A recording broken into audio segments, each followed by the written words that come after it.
If there was a vote that meant something in terms of the government's position on the customs union, do you think the government, as it stands at the moment, would win or lose that vote? It looks like they're going to lose. Right. There's nothing So they certain. don't want to have a vote then, do they really? They would love to avoid a vote, but that became almost impossible for them very recently because the House of Lords passed an amendment to an existing bill that sent everything back to the Commons and actually started to trigger a new way of looking at this. There's going to be a vote next month, and it seems very likely now that the government will lose that. It's not positive. But if they did, let's just talk about eventualities. If the government lose that and the vote says you've got to now say to the European Union, OK, we'll have some sort of customs union in future with you, first of all, what happens in terms of domestic politics, do you think?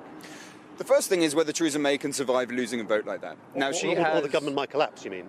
Well, you can lose the Prime Minister without the government collapsing because of the strange constitutional arrangements that Britain is now in. There's about 50 people on the Conservative benches, on the governing benches, who, if Theresa May backs down on the customs union, they're very hard Brexiters, they may seek to get rid of her.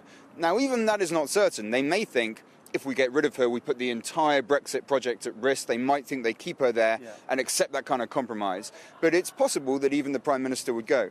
If not, she might be able to survive. She might be able to see through a radically reduced Brexit proposition that would keep Britain in the customs union and try to deliver Brexit that way. But I would suggest that most Remainers who have suddenly seen victory on the customs union would then start pressing for Britain to stay in the single market as well. And again, you would see these kind of battles coming up again and again as we go into autumn. I mean, the UK is supposed to leave the European Union next March or something, and they're still in this position where they can't get a sort of agreed position to take to Brussels. That's right. I would say there's no agreement around the cabinet table.